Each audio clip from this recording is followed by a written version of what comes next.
Robinhood dulu pernah kena skandal di tahun 2021. Ini cukup untuk kalian tahu saja ya. Robinhood itu salah satu exchange saham dan kripto terbesar di US. Dia posisinya hampir menyaingi Coinbase, tetapi kalau spesifik untuk kripto, Coinbase masih di atasnya. Dan dia juga masih di dalam top 10 exchange kripto terbesar di dunia. Robinhood ini baru ngeluarin chain di tahun 2026. Kalau nggak salah bulan Juli ini atau bulan Juni pertengahan. Chain ini berada di layer 2-nya Ethereum dan dia mulai fokus untuk masuk ke desentralisasi, termasuk di masa depan ada desas-desus Robinhood ingin mengeluarkan native token kriptonya sendiri. Sama seperti Coinbase punya blockchain yaitu Base, di layer 2-nya Ethereum yang saat ini juga ingin ngebuat native tokennya sendiri. Robinhood sendiri itu sudah punya saham, dia perusahaan publik, namanya HOOD, itu kode ticker sahamnya di US. Dan skandal ini yang perlu kalian ketahui singkat saja. Di tahun 2021 itu ada salah satu meme stocks atau stok yang tidak terlalu terkenal namanya GameStop. Stocks ini itu harganya jatuh rendah dan ada hedge fund yang melakukan betting posisi short untuk jangka waktu lama di dalam GameStop ini sebagai stocks-nya. Lalu banyak retail trader yang melakukan buy di Robinhood untuk GameStop ini. Itu juga didukung oleh influencer dan komunitas yang ngebawa GameStop harganya bisa naik berpuluh-puluh kali lipat, yang ngebuat hedge fund ini mengalami kerugian yang saat ini hedge fund-nya sudah bangkrut. Dan hedge fund itu pun di backup oleh Citadel Capital, yaitu salah satunya punya Ken Griffin dan beberapa hedge fund lain. Itu pernah jadi skandal terbesarnya Robinhood karena pada saat GameStop harganya terbang di $100 per satu lembar sahamnya, itu Robinhood ngebuat tombol buy-nya nggak bisa diklik dengan alasan tidak ada liquidity dan belum mendapatkan izin terhadap ini yang berhubungan. Itu waktu diintegrasi sama SEC itu nggak ada liquidity untuk ngebuat user bisa nge-buy lagi. Itu masalahnya. Nah, akhirnya Robinhood digugat oleh retail. Itu jadi kasus besar di US tahun 2021, termasuk hilangnya kepercayaan publik terhadap exchange terbesar di US, Robinhood.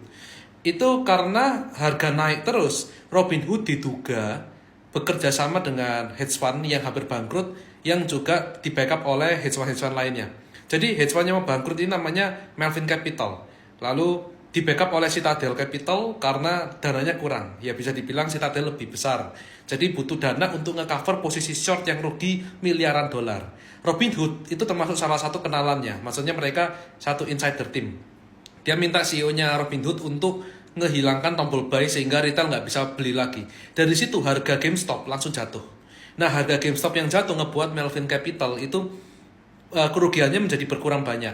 Akhirnya Robinhood dipanggil oleh SEC atau lupa istilahnya, yang pasti untuk komite pelayanan finansial. Kayak misalnya di Indonesia kita punyanya OJK lah kayak gitu ya.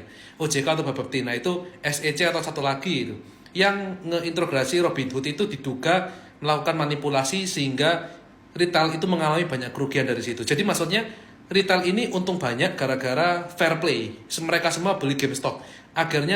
GameStop akhirnya menang lawan hedge fund yang nge-short. Mereka ngambil duitnya hedge fund, tetapi ya para elit ini bermain di belakang dengan cara kotor, ngemanipulasi. Karena Robinhood kenalannya juga, akhirnya tombol buy-nya dibuat hilang. Tombol buy-nya nggak bisa diklik tapi bisa nge-sell. Dari situ akhirnya harga jatuh, banyak retail yang mengalami kerugian juga. Nah, skandal ini itu berpotensi juga terhadap nilai valuasi saham Robinhood. Termasuk juga di masa depan Robinhood nanti akan punya token sendiri. Nah, tapi ini cukup kalian tahu ya, bukan berarti Robinhood itu buruk untuk masa depan. Saat ini pun nama baiknya sudah berhasil diperbaiki gara-gara kasus itu sudah berjalan 5 tahun yang lalu dan SEC tidak berhasil membuktikan Robinhood bersalah, tidak dipidana selain dikenakan denda. Jadi dikenakan denda akibat kondisi itu. Jadi kesimpulannya itu kayak kasus ngambang gara-gara SEC nggak bisa ngebuktikan kalau Robinhood itu sengaja matikan tombol buy, tetapi itu cuma dugaan gitu loh. Robinhood punya alasan yang kuat, mereka nggak ada liquidity, belum dapat izin apa itu.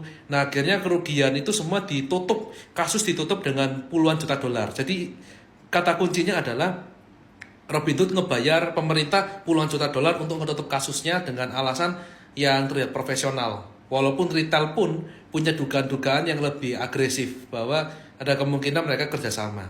Nah, masalah itu sudah tenggelam 5 tahun dan bahayanya adalah ketika suatu saat HOOD mengeluarkan native token kripto, itu sentimen publiknya tidak bisa menerima seleluasa ya. Maksudnya karena ada skandal itu ibarat kayak bekas luka ya. Karena pernah ada track record buruk, itu tidak mungkin hilang gitu loh dari sejarah. Walaupun di masa depan kita masih bisa memperbaiki. Dan kalaupun suatu saat HOOD itu mengeluarkan native tokennya dan saat ini chainnya sudah jalan, maka yang perlu kalian ketahui adalah sejarahnya. Bukan rekomendasi beli atau nggak beli, bukan. Boleh beli, tetapi cukup tahu dulu bahwa sejarahnya demikian. Sehingga kalian bisa menentukan, apakah saya sebagai seorang investor harus membeli project dari sebuah exchange yang memiliki skandal masa lalu seperti ini. Pelajari sendiri di Google ada.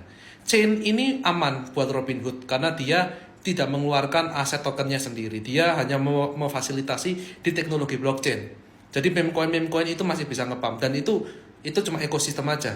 Masih kalah kok sama ekosistemnya Base. Belum bisa ngalahin Base secara ekosistem, tapi dia termasuk trendy untuk masa depan dan mungkin bisa mengambil alih sentimen komunitas sehingga banyak yang pakai layer 2-nya Robinhood.